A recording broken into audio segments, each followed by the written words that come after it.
Evening all. That was my very glamorous introduction. Let me know if in the comments if you can't hear me. I hope you can. That would be awesome. I would appreciate that greatly. So, welcome. VHS Ate My Brain 2 is out. Oh my God, it's taken absolutely ages. I'm Andrew Horn. I'm the author of VHS Ate My Brain, and this one, VHS Ate My Brain 2, I will get that right one day. And it's finally out. It's out today. So please do check out Amazon and Amazon UK, Amazon.com, and everything like that. You just go to those and you put in VHS Ate My Brain. The new one will come up. Also, the previous one, the VHS Ate My Brain, the revised edition, and it's here after so long. I hope you like my little movie trailer type ad for it there. That was a lot of fun to make. I love movie trailers, as I know 80s Video Shop is here in the chat. Hey, Rob and Chris, if you're there. And they know my love of trailers, so I had to put something like that together. So thank you very much for all the support you guys have given me over the last few months. We've been trying to get this finished. I was hoping to have it out in March, which would be the actual 10th anniversary of the original VHS Ate My Brain, but it was not possible. Hey Gareth, how you doing, dude? There we go. Let's check my sound. Yes, sound is coming through YouTube. That is exciting. I always have to check that when I'm on these live streams, because I am not a professional like Gareth is. Video Tasties. That dude knows his stuff. So VHS Ate My Brain 2. Why have I done this 10 years later? Well, it's the only one of mine that sold anything, really. I'm kidding. It's not. It's not just that. So a lot's happened in the 10 years since the original VHS Ate My Brain came out, and since I did the revised edition as well. A lot's happened. It's things like developments like the 80s Video Shop turning up and other stuff coming up all over the country. There's festivals. There's a lot more appreciation and understanding of this format. So I just wanted to come back. I wanted to bring it back to something I'm known for. I wanted to put my stamp on these things again, because when I set out to do the original one, I just wanted to talk about it and contribute something to this scene that had been so good to me. I don't want to do that all over again with this one, but catch up with like the last 10 years of stuff. So there's stuff about the last 10 years in here, and there's things about sequels, because it's a sequel and I love sequels so much. So I am really excited to bring this to you. On this evening is an hour-long live stream in order to celebrate VHS Ate My Brain 2 finally arriving. Sorry about that. All kinds of stuff got in the way of it. Other work, day job, life, the mental stuff, life is a complicated thing. So I'm really grateful that you're all here for this tonight. I'm really, really grateful. You guys are so fun. This whole scene is so very fun. So I wanted to keep contributing stuff to this by doing another VHS Ate My Brain, by continuing to do VHS themed videos here on YouTube and just stuff like that. So there are some other VHS themed things coming up. The first of which, look out for in October, will be the VHS Ate My Brain documentary, which I'm putting together, which will hopefully feature some of the people that are in the book. Well, it will, because I've already got stuff from them. And it will cover how this book changed my life, and it will, of course, cover the VHS scene worldwide, which is still so important to me, that these things are appreciated, understood, and loved for what they are, which is just fun. And fun is something that has been missing, I think, in a lot of people's lives in the last few years. And I just want to enjoy some nostalgia, kick back and watch some terrible, or great things on tape. So I'm really grateful that everyone's here. Let's do the thing. Let's do the thing. I have to do this thing, so I love it when I see people do this. So yes, there's 80s Video Shop. Hello, dudes. One of my favorite places in the world, if not the favorite place in my world, in the world, apart from bed or, you know, KFC. The 80s Video Shop features a lot in this new book. It featured in the revised edition of the book, and both Rob Lane of the Straight to Video podcast and 80s Video Shop and Acting in One Night Rental are interviewed in there. And the marvelous Chris Annable, who directed One Night Rental. If you don't know what One Night Rental is, look it up. It's a movie that was shot in the 80s Video Store, 80s Video Shop. I've got to stop saying store. Sorry, Rob. It's just so cool. It's a great thing. It's a real love letter to video stores. It's a real love letter to that scene. It's a real love letter to just nerds like us that have a lot of love for this stuff in our hearts and have reached an age where it's okay to be nostalgic about things without it being too sad, I think, anyway. And there's Video Tasties. So hello, Gareth. Go and check out Video Tasties. If you don't know what it is, surely you know what Video Tasties is if you're on my channel, because the guy is way ahead of me in that sort of thing. Gareth is so cool, knows his stuff, definitely passionate about all the things going on, and just has way too many tapes. I mean, you can't have too many tapes, but man, it's impressive. And there's 80s Video Shop again. Evening, Andrew. Gareth, so awesome the book is out. Can't wait to dive in. Thank you, mate. Thank you. I really appreciate it, and for all your support putting on the launch for the revised edition last year, and all the support you've shown it and selling it in the shop. If you go to the 80s Video Shop, you can usually find some copies of VHS Ate My Brain, the revised edition on there. So I'm gonna have to get some of the new one in there. Speaking of which, of course, I'm representing with the coffee cup tonight. You've got to do that. You've got to show your love where it's deserved. It's the law. So, yeah, the book is out. It's been a weird journey writing it, and I'm really pleased with how it came out. But there's a weird experience I go through when I get towards the end of putting a book together that I first found with the comic book store memoir I did, Bagged and Boarded, which was that came out in 2012. I stopped working for the comic store people in 2010, and this was it's one of those cases where, you know, you work in a retail environment and people say, oh, all these weird things that happen would make a great book. So I did. So once I'd left, I wrote Bagged and Boarded, and was really shocked at how personal it became. Towards the end of it, it became really hard to write, because that's when all the layers had been stripped away, all the bravado had been stripped away, and it got kind of real. It got kind of real, I'm not going to lie. And the same happened with VHS Ate My Brain and the revised edition, and the same has happened with VHS Ate My Brain too. So there is a personal aspect to this that I'm really pleased about. It does leave me a little raw, because, you know, you're revealing things.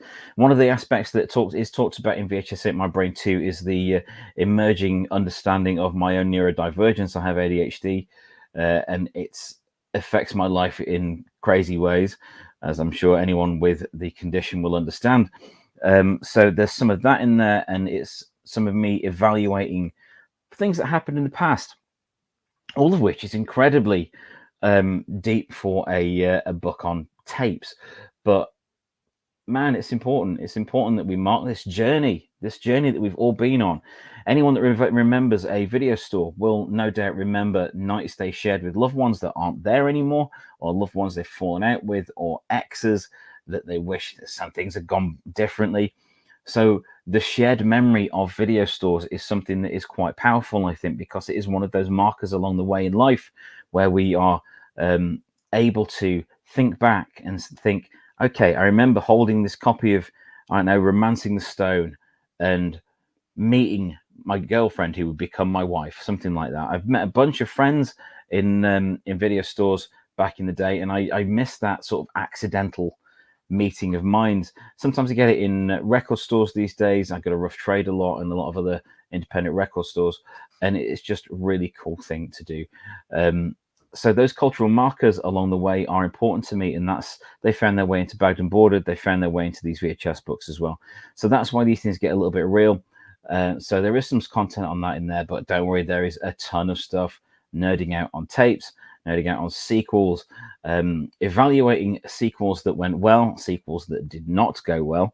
And believe me, there's a lot of those. You'll find that I have a particular bugbear for Wishmaster 4, The Prophecy Fulfilled. I think to the point where if a film could be given a physical form, I would kick it in the bollocks, because I just, Jesus, not a good thing. So I do take, I have a lot of ire for this. It comes up a few times in this book, almost to the level that Linnea Quigley came up in the first book. See, I must have matured, so I'm just complaining rather than ogling these days. But I have noticed since writing this book and since writing the revised version, putting these together, that VHS remains in the news a lot. There is every now and again stuff still comes up where let me find it, where news stories are shared that involve VHS in some way. A lot of the ones that come up are the hey Andy, hey, I get distracted with these comments. How dare you? So there's Andy Allen, who's one of the nicest people in the world. And now then, can't stop us D&D night. Need to grab both books at some point, dude. Absolutely, I can sort that out, man. Andy was the dungeon master when I was playing D&D, and is what a great gamer. He's been on the channel a couple of times talking about D&D and things like that. And what a dude. Enjoy D&D. Kill some stuff for me, man.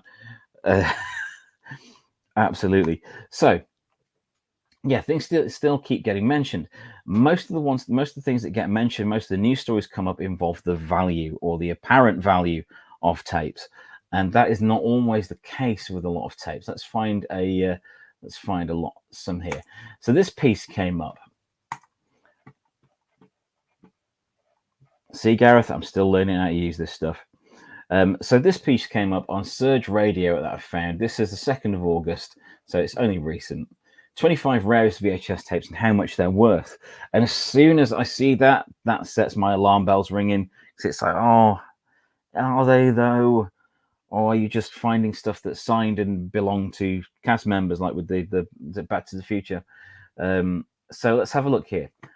Summary: rare VHS tapes are highly sought after by collectors despite the format's obsolescence, with prices ranging from $89 to over $125,000. Right, just in the first line of that summary, there's something that's misleading. Most tapes are not going to be worth that.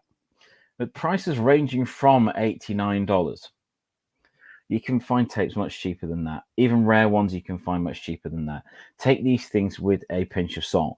For the real value of stuff, I would honestly check out some of the VHS groups that you'll see on Facebook and other platforms. I'm sure there's a load of Discord ones. I don't use Discord.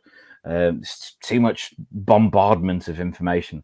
But I'm sure there are some groups out there that have real people in that will know what things are worth. That said, things are only worth what people pay for them. So if some people will pay for these things, then it could get crazy. So we've got Tammy the T-Rex, around $100. Of course, it's American. I don't really know Tammy the T-Rex. There's the Beatles movie, Let It Be, around $100 on VHS. Why is that $100? Outside of VHS copies, there were no copies of the documentary available, which is why there's been so much interest in it. Now available on Disney Plus, which is the first time it's been added to a digital platform. So I sort of get that. There is interest there. There is a reason why that would be sought after, and it's the Beatles, so of course it would be sought after. History of Violence? Really?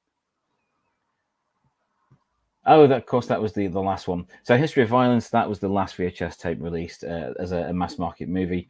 Blanks were still available for quite a while after that.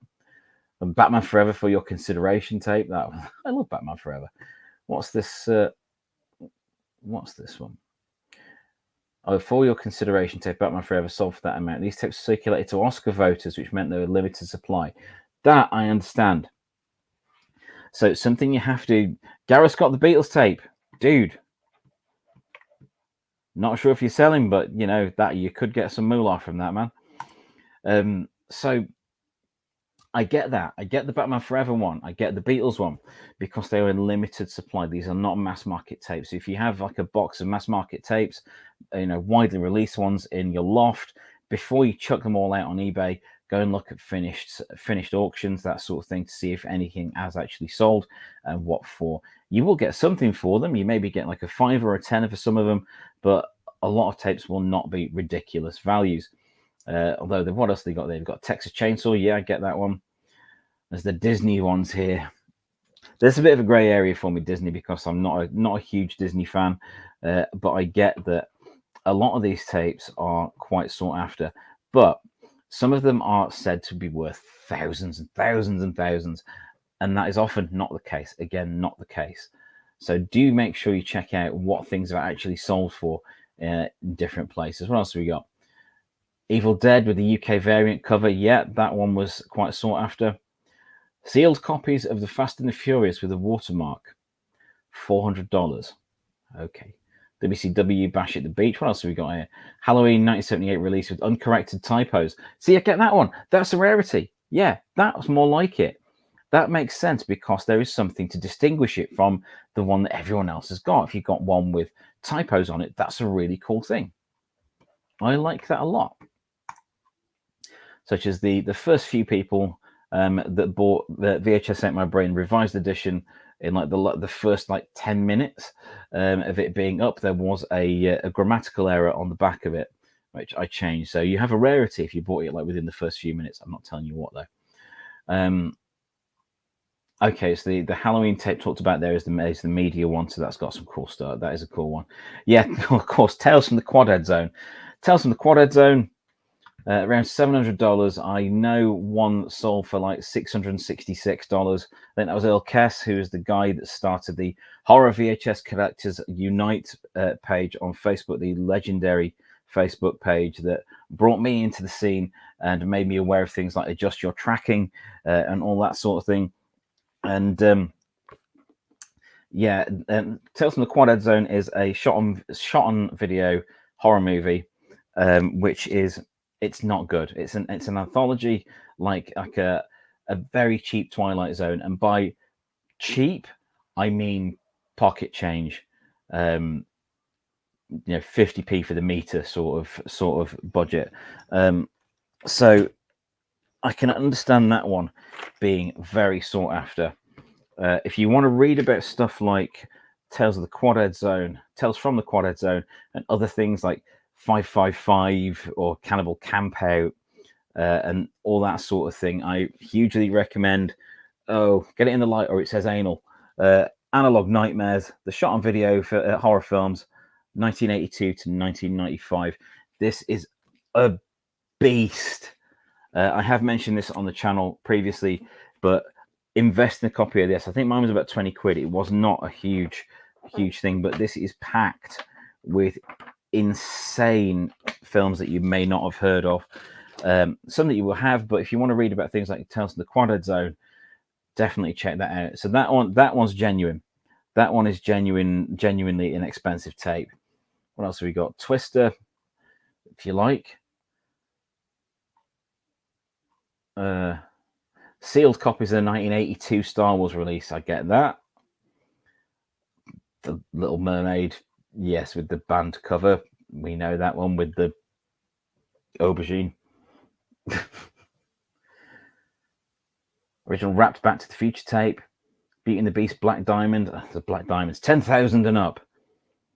I hate to be the guy that says it, but do some research before you lay down an enormous amount of money for things like that.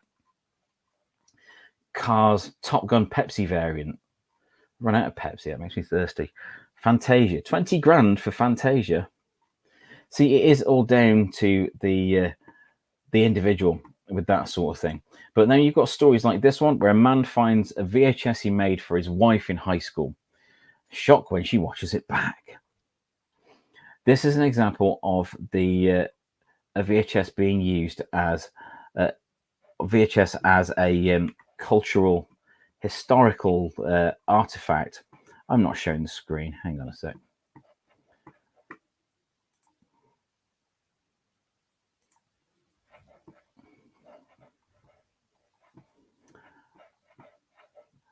can tell this is live, can't you?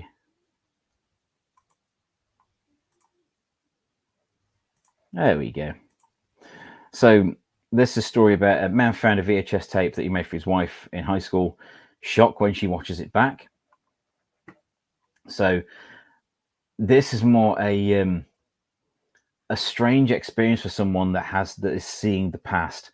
Now, there's something magical about finding an old tape and finding footage on there that you had forgotten about. I've got I have a tape I think I've mentioned before on the channel where I had shot at college when I was doing an audiovisual design course.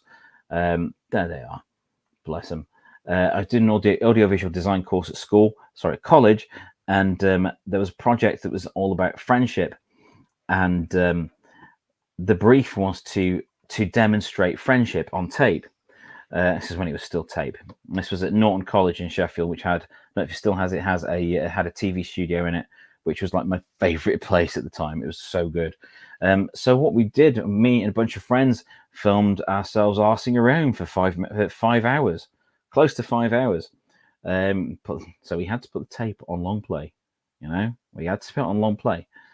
SP and LP. So we did that, and from that, I pulled out clips of us having fun and having a laugh, and we cut that together into something. But I found the raw footage of it, and it's a crazy emotional ride to watch this stuff, to see these things unfold in real time, where you've got a distant memory of it, but you have evidence of what actually happened. So even though your judgment may have changed or your memory may have become clouded by the relentless onslaught of time, quote of the night, you are still able to see these things that were very, very real and happened. I also have a tape of early years of playing guitar, early years of hanging out with an ex-girlfriend of mine I had at college, and that was a bit of a shock. Oh my God, not seen this person since I was 17, and there's footage of her making bolognese. We're doing a cooking show at college. That's what you had to do then. You had to make cooking shows, apparently. We did do a political discussion show one night, which was hilarious. I did the sound for that. Oh man. So it was about 97, and yeah, we did a full studio broadcast quality TV event where we had local dignitaries and politicians on, and a full studio audience, including my dad, actually. Including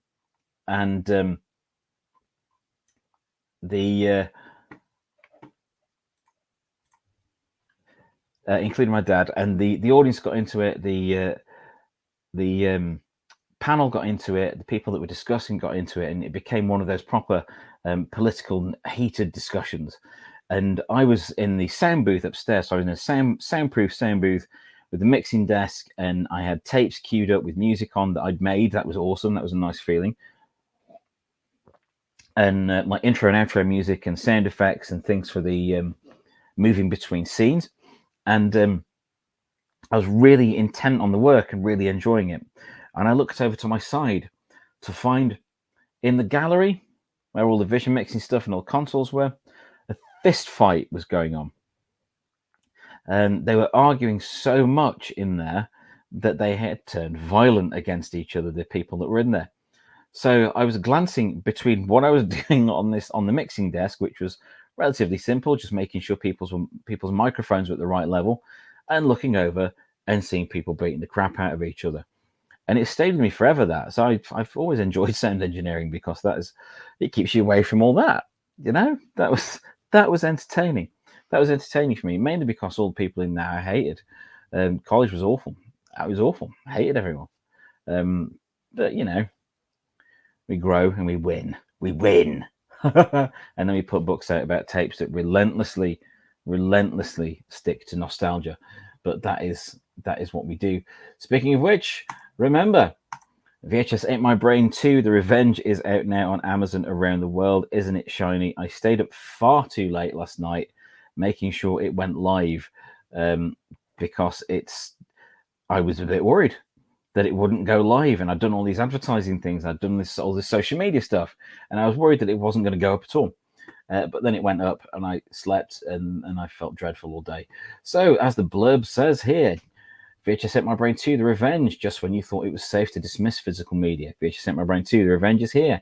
In this sequel to the 2014 cult hit, I say that because it sold loads over a long period of years, so I'm calling it a cult hit. I think it counts. And it's 2023 revised edition. Author Andrew Horton takes us through the world of good and bad movie sequels, video store nostalgia, the last 10 years of VHS culture, and what may lie ahead. The original VHS Ate My Brain was one of the earliest books on VHS culture, possibly the first, I'm not entirely sure, and spawned a column in Scream Horror magazine, which is still going today, which I'm not writing anymore, a podcast, many YouTube videos, and even a documentary coming out this October. Now it's time to roll out the bigger explosions and guest stars and get some sequel goodness going on. Includes interviews with VHS luminary Josh Schaefer of Lunch Meat, One Night Rental director Chris Annable, straight-to-video podcaster Rob Lane, and more. Tag along for another retro adventure with Andrew, who has sat through too many bad movies and yet still endeavours to tell people their works of art. It's tape time again.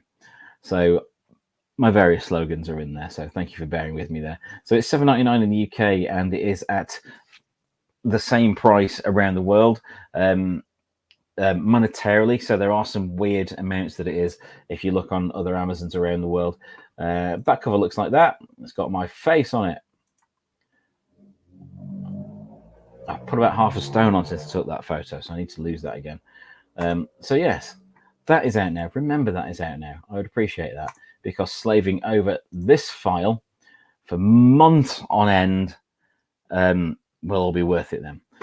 This is the paperback master of it.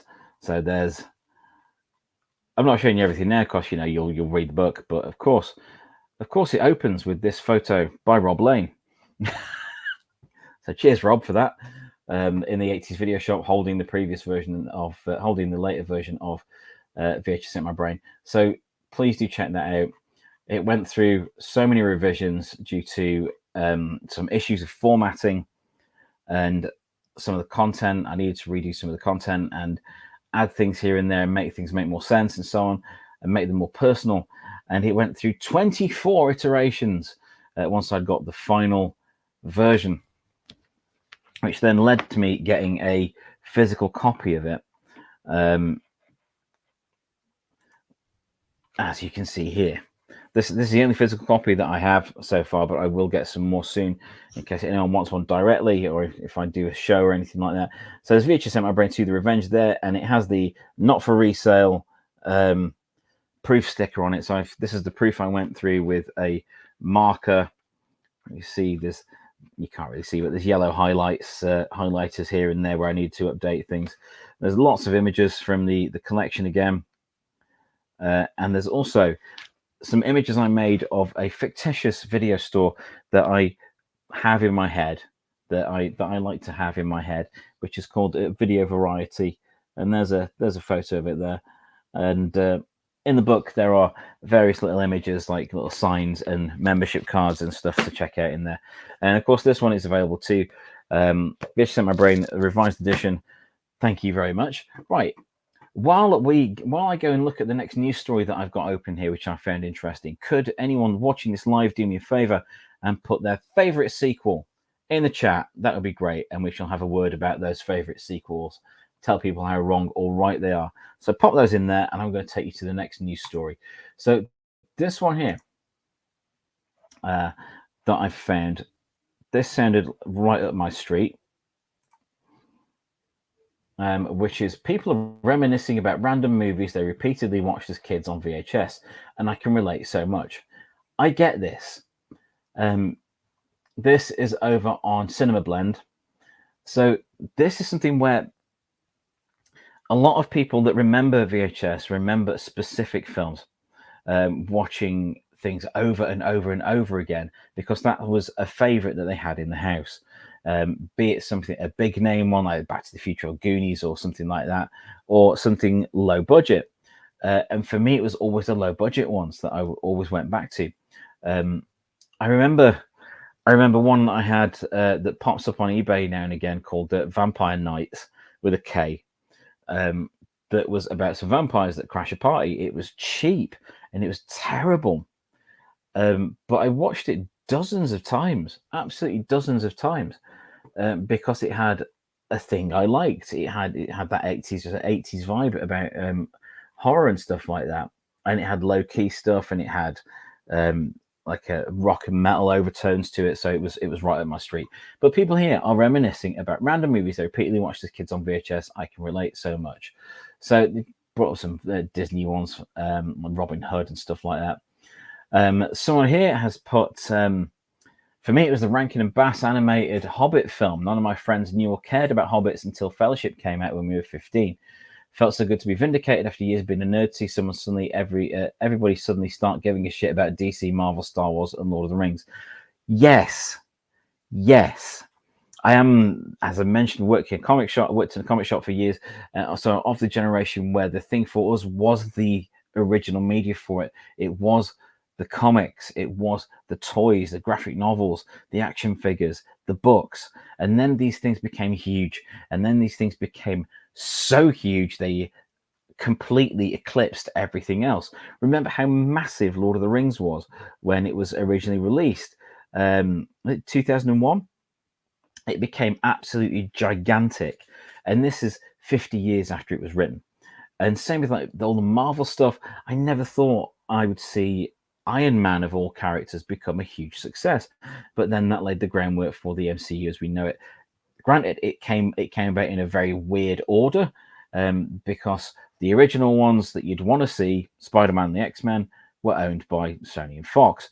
So that took some time to get around. But in the meantime, Marvel did build it up. But the idea that these things are big now is crazy. I mean, I remember clearly being excited as a kid when the Marvel Universe 2099 line came out. So Spider-Man 2099, Punisher 2099, X-Men 2099. There was also Hulk. There was Nomad.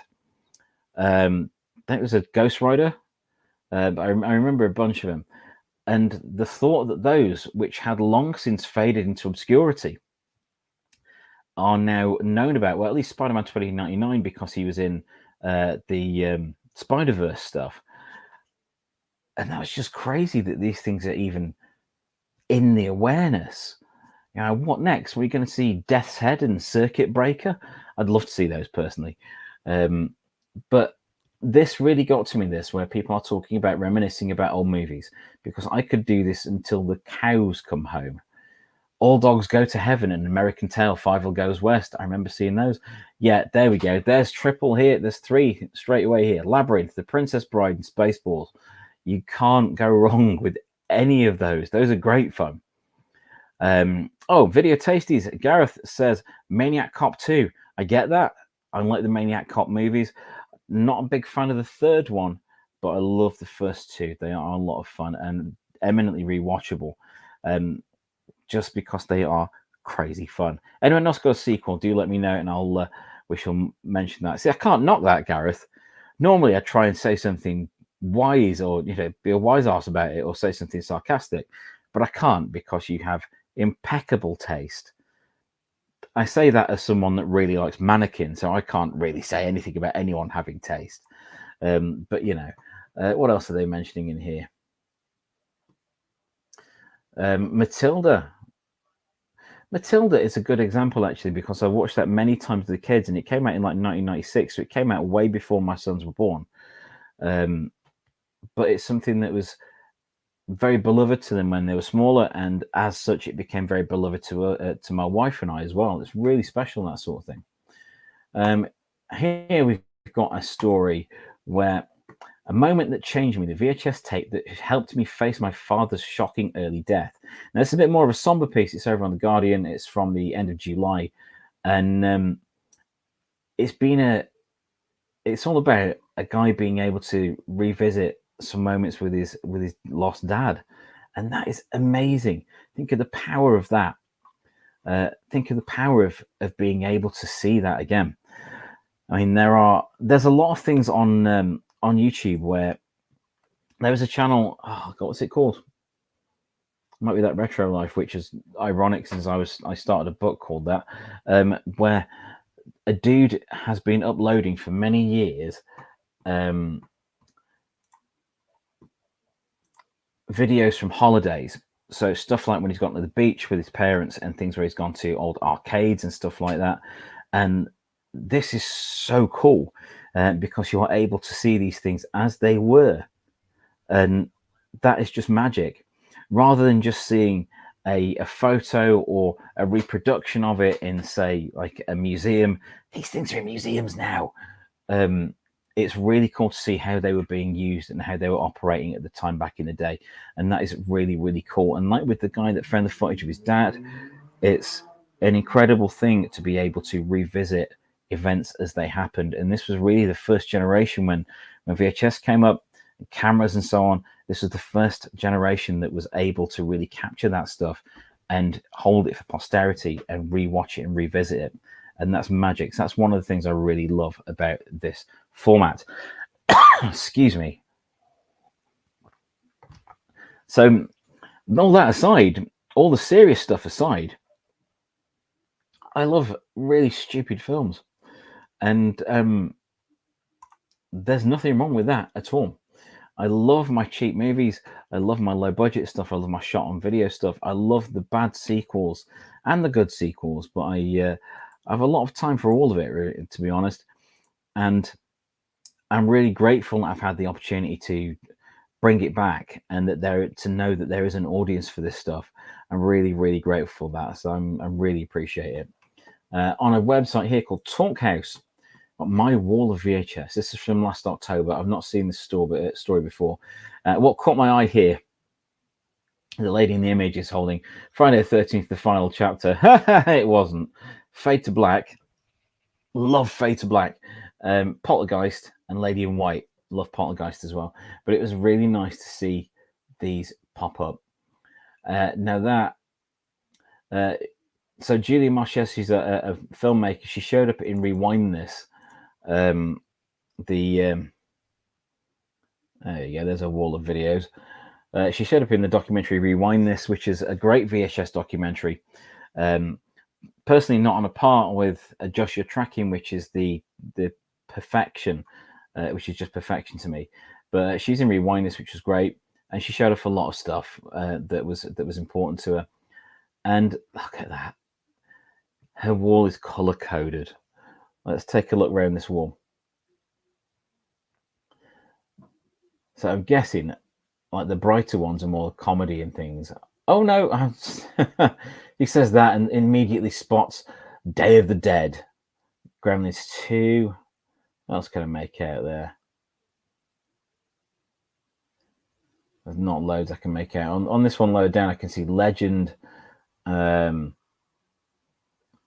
Big Fish. So there's some different stuff on here.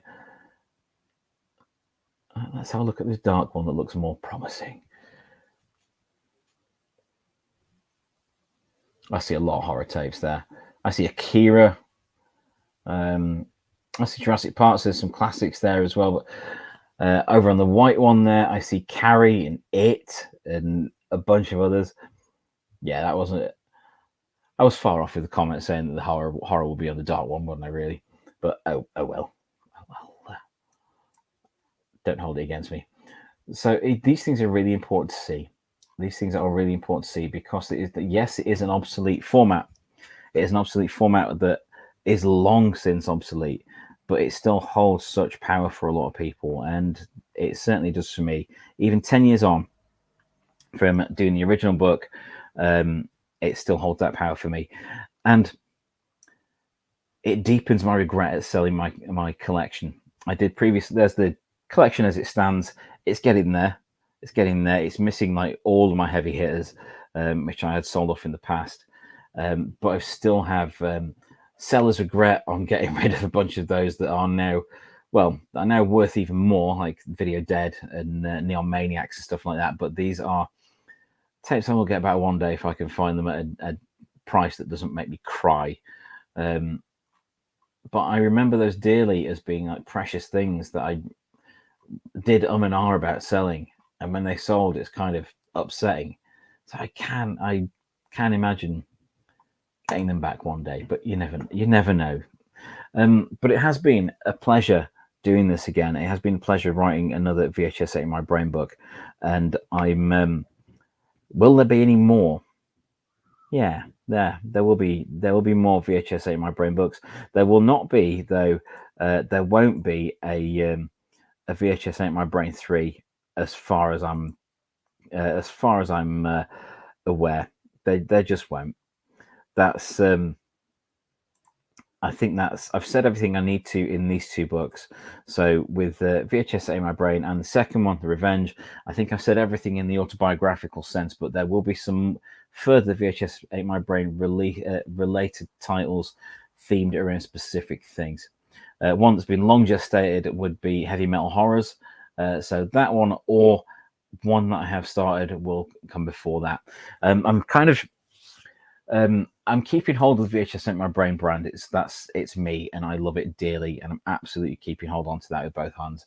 So there will be further VHS Ate My Brain books, but not a third like this. They'll be more specific to other things, and they'll be a little bit shorter, and it'll be kind of a series, but they'll kind of spread off from this one. But there will be more, but not a VHS Ate My Brain 3. I have no plans for that, because there's still a lot to talk about, and not just in terms of the importance of these. Hello, William. Bonus cat. Not just in terms of the importance of VHS and the stores and the community around it, and the community that has built up over the last decade, even further than it did originally, but the films themselves and how they act as markers in someone's life, as well as talking about the films in general as well. So you will see some more titles for VHS Ate My Brain. They'll be coming through my my imprint. He's making a weird noise. Are you scratching, dude? Do you want to come say hello? Oh, you want your belly rubbing? Okay. You can't quite see him there, but he's having his belly rubbed. So there will be more where this came from, just not a third. It won't be a trilogy or anything like that, but there will be some spin-offs, so look out for those. That I'm looking at some other books as well, but they will not be through my imprint. I've got a couple of projects on the go that I will be turning to agents and publishers for, rather than my own imprint, but I'll still be putting some stuff out myself, some fiction, some non-fiction, and yes, there will be a bunch more VHS titles. Don't know how frequent they'll be, but they will turn up. The first will turn up pretty soon, probably at the start of next year, so look out for that. Hey, dude. I don't want to give a date because I know what happened with the revised edition of this and the sequel. So, but there will be some more. So over on my stuff that I found, something I did want to talk about before we finish is this story that has been doing the rounds a fair bit on Terrifier 2. Now, this has been a case of a very modern situation. So this story it's recent. It's only from like the last month. So this is 4th of August, but I know they were available before that. So Terrifier 2, great horror movie. Watched it on Blu-ray recently. Really enjoyed it. I've got the Terrifier, the Terrifying 2 or something like Deadly Jew. I can't remember what it's called, but it's both on one Blu-ray set, and it's really, really good. I like the Terrifier movies because they harken back to an era of filmmaking which is just more brutal and horrific and nihilistic, and goes way further than you would expect. So there has been a story about Terrifier 2 showing up on VHS in some stores in the States. I don't think it has over here, but yeah, it comes with exclusives and extras and stuff. And it says here, limited edition Terrifier 2 VHS version sold out fast, with Walmart shelves and eBay as last options. So what I picked up on here was this is a victim of the speculator market. This is the same sort of thing that happened with the comics in the 90s, where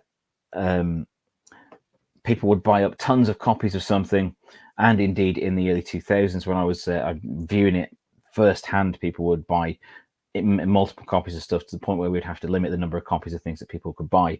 And the same thing has been happening with Terrifier 2. People have been buying it so they can sell it on for a higher price, just to flip it. And I'm kind of against that because it does make things much more expensive for people. But what I found interesting about it was it proves that there is still a hunger for titles to show up on that format, even as a limited run. Even as a limited run to show up on VHS, of all things. That's so cool. And knowing that these things are out there. There are new VHS coming out, and not just through boutique sellers or websites, or or Etsy, where people are making stuff custom. The idea that something like Terrifier 2, which is very well suited to VHS, is being released on that format as a collectible, I think that's really cool.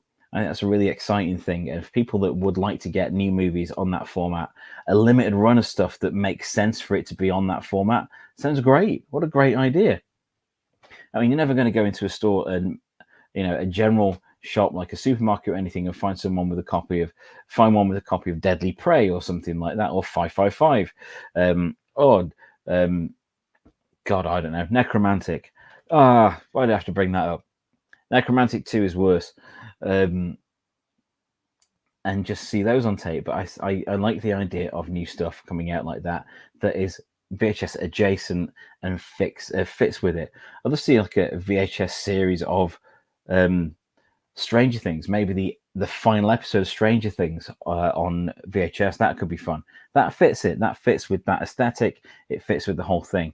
That could be a really cool collectible, but we'll have to see on that score. But that I found that interesting that it's there has been an interest. So there's still definitely an interest in tapes out there. So, in conclusion, thank you very much for letting me do this stuff for so long. If it hadn't been for the people out there that had sent me messages when I did the first VHS Ate My Brain, even riddled with mistakes as it was, because I didn't think anyone was going to read it. I thought I was just going to have it as my thing. So I would have something on my shelf that I'd done and was part of this whole scene I loved. But it got kind of carried away with itself. And I got messages from all over the world of people saying this really spoke to me. And this takes me back to times with my dad or my mom or anyone like that. And that spurred me on to do more with it. Like with the aforementioned column, I did some stuff with that. And the podcast, it didn't last long, the VHS Ate My Brain podcast, but I'm thinking of bringing it back. If anyone would like me to bring back the VHS Ate My Brain podcast as a free thing to enjoy each week, pop a comment down there. That would be great. I'd be happy to do that. I love doing podcasts. I do them part of my day job is making podcasts and videos and stuff. That's so I'm well into making stuff like that. But those messages kept me going all those years and had me wondering whether I should do a sequel. And I didn't know how I would approach a sequel. But when it came up to the 10th anniversary, I thought, actually, that's coming up. It makes sense now. A lot of stuff's happened in the VHS scene. A lot of things have happened around the world that still involve VHS. It can be quite a poignant thing. It can be quite a fun thing. And I hope with this book, with VHS Ate My Brain 2, I have managed to get that the balance between those two just about right. I do hope so anyway. Please do let me know.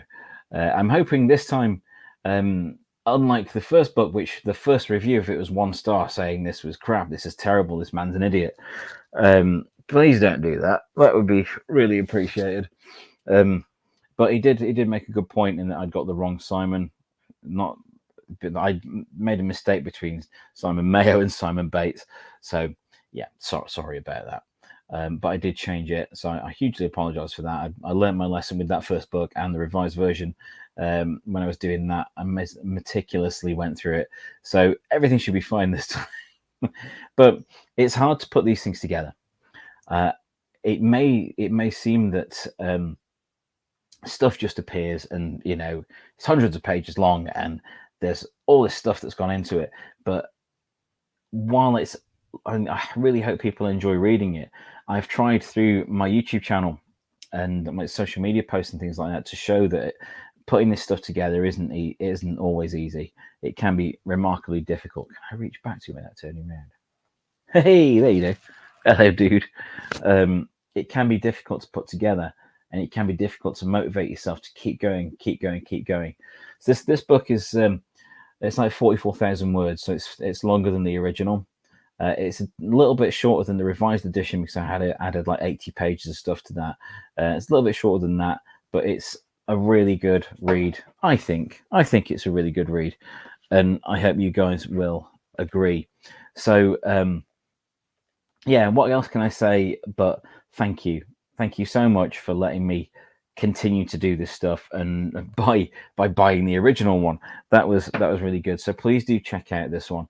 Maybe I will show up at some shows. I don't know, it could be fun. It could be fun to have a table somewhere. I'm up for that. But we'll see what happens. I would love to meet as many of you guys as possible and shake your hands, just because this is allowing me to have this fun. Is something I didn't think I'd get to do. You know, I'm middle-aged, I work full-time, which is quite challenging. Dad of two, I have to run a house and things like that, and I make this content for fun. I'm not monetized, I'm not sponsored, nothing like that. I do this solely for the enjoyment of it, and I'm really grateful that others out there find something in that too. So thank you very much for that. And yeah, a bunch of you are in this. I've talked about a bunch of you in this. In fact, I did go, and as I mentioned on a previous video, when I'd been to the 80s Video Shop second anniversary party, with all the stuff that went on there, I did crack this back open as well. Cheers, Gareth. Crack the book back open as well, and write some extra stuff on the 80s Video Shop second anniversary. So that's all in there. So if you were there on that momentous occasion, with Paul Shipper and Jack the Horror Hound and Galveston, that was awesome. That has been added to the book as well. So just reach over here. I still need to find frames for these. These are the Paul Shipper prints I got signed. I got RoboCop. I've just got them in a big sleeve at the moment, and I got Batman. I love those dearly. That was a great day. But that is a really good example. That's a really good way to end, to wrap this up. It's a really good example. The second anniversary of the 80 Video Shop. It's an excellent example of people actually having an appetite for this. And it's not just like, oh, look at this quirky place that's opened up. Let's go and laugh at the little boxes of magnetic tape. It's a very, very clear example that there is an appetite for retro movies and for appreciating them on whatever format. I'm not an absolute purist. I will get stuff on Blu-ray, DVD, streaming when it catches my eye. But VHS will always be my thing. It will always be my my main driving force. What are these tapes next to me? It'll always be my main driving force, because it provided me with such pleasure and such solace when I needed it as a teenager in a bad area where things were just going to hell outside. So I just turn the volume up, shut the curtains, and I would be off watching, I know, Explorers or Return of the Living Dead 3, possibly on the same night. What a pairing. What have I got here? So that's a record off the TV one. That is the only footage of a band I was in as a teenager in like 1995. Where is it? It's like 1995, that, and has some music videos that I animated my own head in.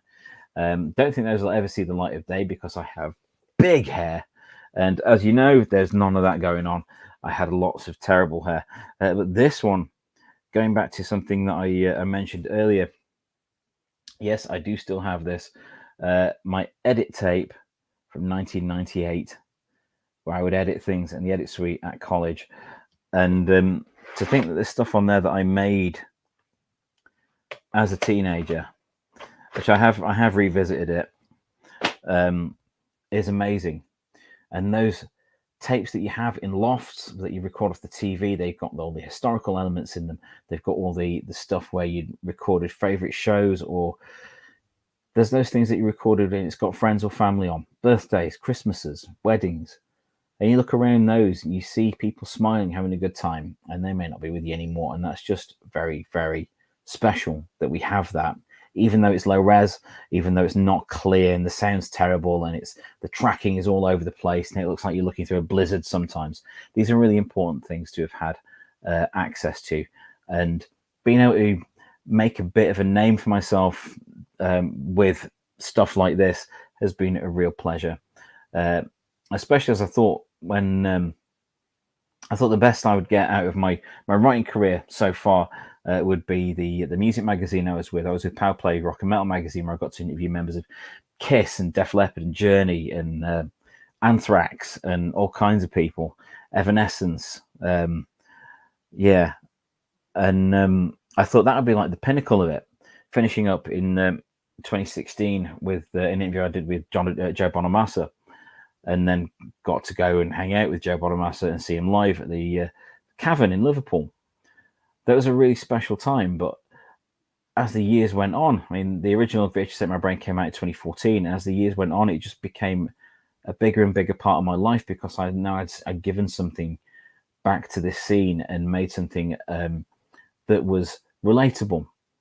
And that's what I want to do throughout all the things that I write, is make stuff relatable. And that's same with when I'm on YouTube. I want to put out stuff that is honest and doesn't have that much gloss. Well, for one thing, I can't do that much gloss. You know, I just don't have the budget for it, or the access to stuff to make it super glossy. But I think by making something overtly glossy, you take away the personal nature of a lot of things like that. So I appreciate doing stuff like this, where I can just hang out with people with excellent taste, like everyone that's watching this. So thank you very much for that. Yes, so I think that's everything I've opened up to cover here. So let's just switch to a massive advert to round this up for the evening. There we are. VHS Ate My Brain 2. The Revenge is out now in paperback. I'm looking at what I can do with Kindle. Kindle books are really easy to make. I've made many of them for myself. I've done them for other people as well. They're really easy to put together, unless you've got loads of images and loads of formatting. So I'm going to see what I can do. And the books will show up digitally at some point, but I've got to figure out how I can work it so that it looks all right on devices. But those will come out eventually, probably sooner rather than later, because I've got all the content. I just need to work out the formatting. So I may even put both together in one. I don't want to rip people off. I don't want to drag every bit of cash out of people. So I may put the revised edition and the second one, The Revenge, together in one ebook and pop that up. So there's my enormous face on the cover. Again, in the 80s Video Shop. So even the cover has got the 80s Video Shop on it. I live for that place. And there are other places around the country I know I need to visit. I think there's one in Blackpool. I know there's one in Liverpool. And I will get around to that. But that's stuff for another day. I think that's stuff for another day. So thank you everyone for joining me tonight on this. Let me ramble on. Just to celebrate the fact that VHS Ate My Brain 2, The Revenge, has come out. I'm really pleased about it. I'm really proud of it. I'm really proud of it. I wonder. Yeah. To end this, I will read you an excerpt. How long is this excerpt? Am I getting myself into something bad?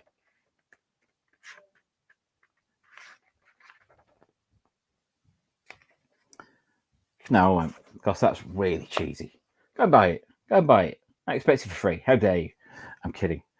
But thank you for joining me for this event tonight and this celebration of VHS Ate My Brain 2, The Revenge, being released. I'm really proud of it. I really hope everyone here enjoys it far and wide. And thank you so much for allowing me to make it tape time again. You have a good night, everyone. Thanks ever so much.